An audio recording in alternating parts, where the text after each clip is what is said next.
भाइयों और बहनों, क्या आपने कभी संसद में बैठ करके व्हाट्सएप की फेक न्यूज को सबूत बनते देखा है? और क्या आपने कभी किसी देश के विदेश मंत्री को ऐसी वेबसाइट का हवाला देते सुना है जो असल में एग्जिस्ट ही नहीं करती है? और क्या आपने कभी वॉलपेपर को मिसाइल डिफेंस सिस्टम बताते सुना है? अगर नहीं सुना है तो स्वागत है पाकिस्तान के लेटेस्ट सर्कस में, जिसे वो अपनी संसद कहते हैं। आज हम बात करेंगे उस देश की जहाँ लोग रोटी के लिए मर रहे हैं, लेकिन वहाँ की हुकूमत वॉलपेपर से जंग जीतने की कोशिश कर रही है। सेगमेंट 1 में हम लोग देखेंगे कि विदेश मंत्री की फेक वेबसाइट की स्पीच। तो शुरुआत करते हैं पाकिस्तान के विदेश मंत्री इश्क में डूबे हुए इसाक डार साहब। पाकिस्तान की संसद में बड़ी गर्मा गर्मी चल रही थी। मसला था भारत के खिलाफ सबूत पेश करने का। इसाक डार साहब खड़े हुए और कहा, इंडिया ने पाकिस्तान में आतंकवाद फैलाया है, सबूत चाहिए तो ये लीजिए। इस वेबसाइट में सब कुछ लिखा हुआ है। अब सब कैमरा घुमाया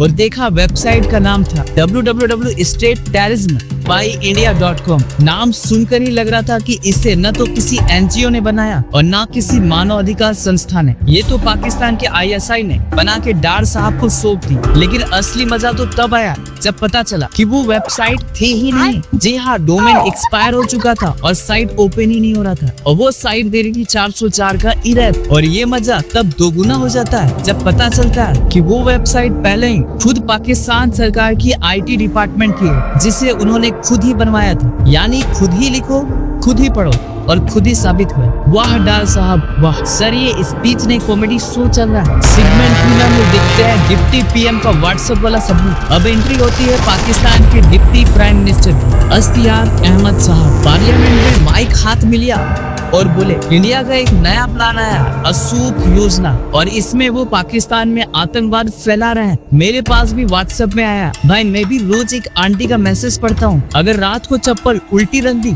तो खुशखबरी मिलेगी। क्या मैं इसे संसद का सबूत मान लूं? ये जनाब व्हाट्सएप यूनिवर्सिटी के वाइस चांसलर निकले। जितना ज्ञान इनके पास है उतना तो मेरी कॉलोनी की चाय वाली आंटी भी दे देती है, वो भी बिना GST के। सरकार, आपको हार्डवर्ड से नहीं, हार्ड डिस्क से सबूत निकालने चाहिए था, व्हाट्सएप से नहीं, फॉरेंसिक प्रूफ चाहिए था। सेगमेंट 3 में हम लोग देखेंगे एयर मार्शल का सेंटर ऑफ ग्रेविटी। अब मंच पर आते हैं पाकिस्तान एयरफोर्स के retired air marshal Shahid Latif साहब। वो बोलते हैं कि अगर भारत का राफेल PUK में आए तो हम उसका सेंटर ऑफ ग्रेविटी तोड़ देंगे और वो खुद गिर जाएगा। सेंटर ऑफ ग्रेविटी, भाई ये कोई कुश्ती का दाव नहीं है कि पकड़ के गिरा दिया। राफेल कोई चाय का कप नहीं है जो टेबल से फिसल करके गिर जाए। ये है दुनिया की सबसे advance fighter jet technology. Bharat 5th generation की फाइटर बनाने की बात कर रहा है और ये साहब अभी भी गुरुत्वाकर्षण के पीछे पड़े हुए हैं, और खास करके न्यूटन बाबा के पीछे। सर, सेंटर ऑफ ग्रेविटी जो है वो फिजिक्स में काम आता है, डिफेंस में नहीं। भारत राफेल उड़ा रहा है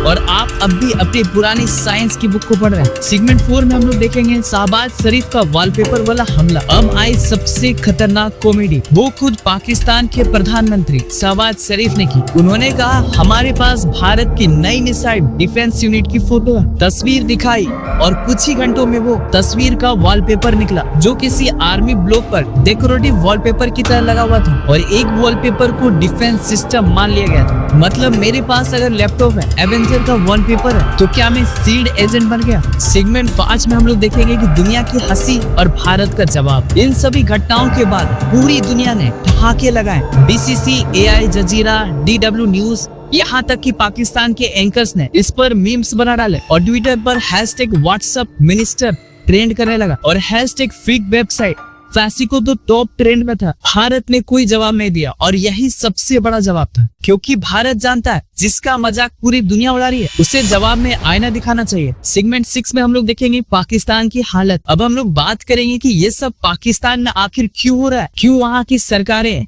संसद को जोक खाना बना रखी है, क्यों वहाँ भूख, बेरोजगारी, आतंकवाद को छोड़ करके वॉलपेपर और व्हाट्सएप को इतना सीरियस लिया जा रहा है। क्योंकि जब शिक्षा खत्म हो जाती है तो संसद में सर्कस स्टार्ट हो जाता है, और जब तर्क नहीं होते तो फेक को फैक्ट्स बना दिया जाता है, और जब जनता को बेवकूफ समझ लिया जाता है तो सत्ता मजाक बन जाती है। भाइयों और बहनों, ये वीडियो सिर्फ पाकिस्तान की बेइज्जती का नहीं था, भारत की जिम्मेदारी का भी प्रतीक है। क्योंकि जब सामने वाला दीवार से बात कर रहा हूँ तो हमें दीवार बनकर नहीं, दरवाजा बंद करके निकलना चाहिए। हमें जवाब नहीं, तरक्की से सबक देना है। ताकत गोली से नहीं, सोच से मिलती है, और सोच भारत के पास बहुत है। अगर आपको ये वीडियो मजेदार, जानकारीपूर्ण और थोड़ी सी देशभक्ति से भरी लगी हो तो लाइक ठोको, शेयर करो और सब्सक्राइब मार दो मेडलिस्ट के इस चैनल को। कमेंट करो, पाकिस्तान के नेता ज्यादा फनी है या पाकिस्तान का वेबसाइट? ऑप्शन ए नेता या ऑप्शन बी वेबसाइट? आपका जवाब कमेंट में चाहिए। जय हिंद, जय भारत।